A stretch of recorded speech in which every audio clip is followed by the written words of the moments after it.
প্রিয় পরম শ্রী শ্রী ঠাকুর অনুকূলচন্দ্র বলেছেন, অলস হয়ে থেকো না, ইষ্টকে মাথায় নিয়ে চলো, করো জীবনের বিভিন্ন দিকে কৃতকার্য হয়ে ওঠো, ব্যক্তিত্ব দিন দিন প্রভান্বিত হয়ে উঠবে। শ্রী শ্রী ঠাকুর অনুকূলচন্দ্র। প্রিয় পরম শ্রী শ্রী ঠাকুর বলেছেন, সেটাই বলেছেন যে অলস হয়ে থেকো না, করো, চলো, ইষ্টকে মাথায় নিয়ে চলো, করো জীবনের বিভিন্ন দিকে কৃতকার্য হয়ে ওঠো, ব্যক্তিত্ব দিন দিন প্রভান্বিত হয়ে উঠবে।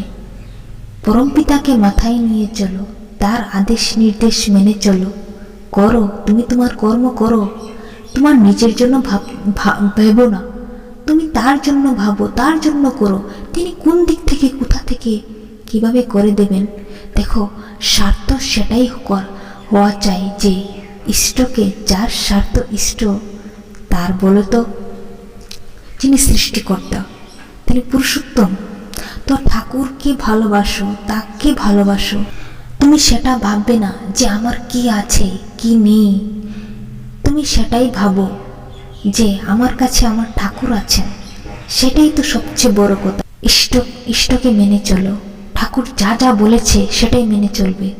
যে ঠাকুর যে আমাদেরকে বাণী দিয়ে গেছেন, যজন যাজন ইষ্টবৃত্তি দিয়ে গেছেন, এটা কি, কেন দিয়ে গেছেন? আমাদের মঙ্গলের জন্য, যেন আমরা ভালো থাকি। এতে কি ঠাকুরের কিছু? তিনি তো সৃষ্টিকর্তা। আমাদের তো ঠাকুর কথা মেনে চলা, ঠাকুর তো কষ্ট হয়, তিনি তো হাত বাড়িয়ে রেখেছেন আমাদের কৃপা করার জন্য। যখন তুমি তার কথা মেনে চলবে, তিনি কৃপা করে দেবেন। কিন্তু আমাদের কর্ম যে থাকে, সেজন্য ঠাকুর পারেন না। ঠাকুর নিজেই বলেছেন, ঠাকুর সৃষ্টি রক্ষার জন্য সবার জন্য কর্মফল দিতে হয়, তার নিয়ম লঙ্ঘন করতে পারেন না। তিনি কি না পারেন, তার হাতে সব কিছু। কারণ যখন আমরা অপকর্ম করি, সেটা কিন্তু আজ না হয় কাল পেতেই হয়। কখন কি কর্ম করেছি যা আজ পাচ্ছি। তুমি যত বড় শক্তিমানই হও, এটা থেকে বাঁচতে পারবে না।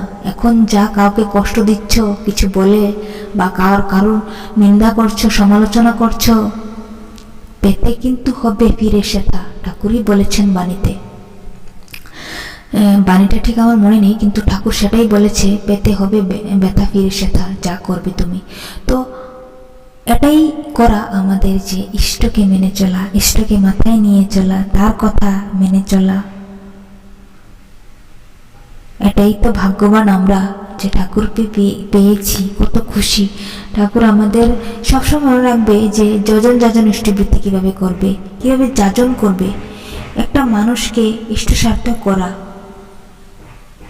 তুমি চাও না যে ঠাকুরকে খুশি করতে? তো প্রত্যেকেই সেটাই মাথায় নিয়ে চলো যে ঠাকুরকে কিভাবে খুশি করবে। সেটা বলতে হয় না, যে ঠাকুরকে ধরে যে ঠাকুরের কৃপা দেখতে পান না, তখন তাকে আর বলতে হয় না, সে শুধু ঠাকুরের খুশি চায়, যে ঠাকুরকে কিভাবে খুশি করব।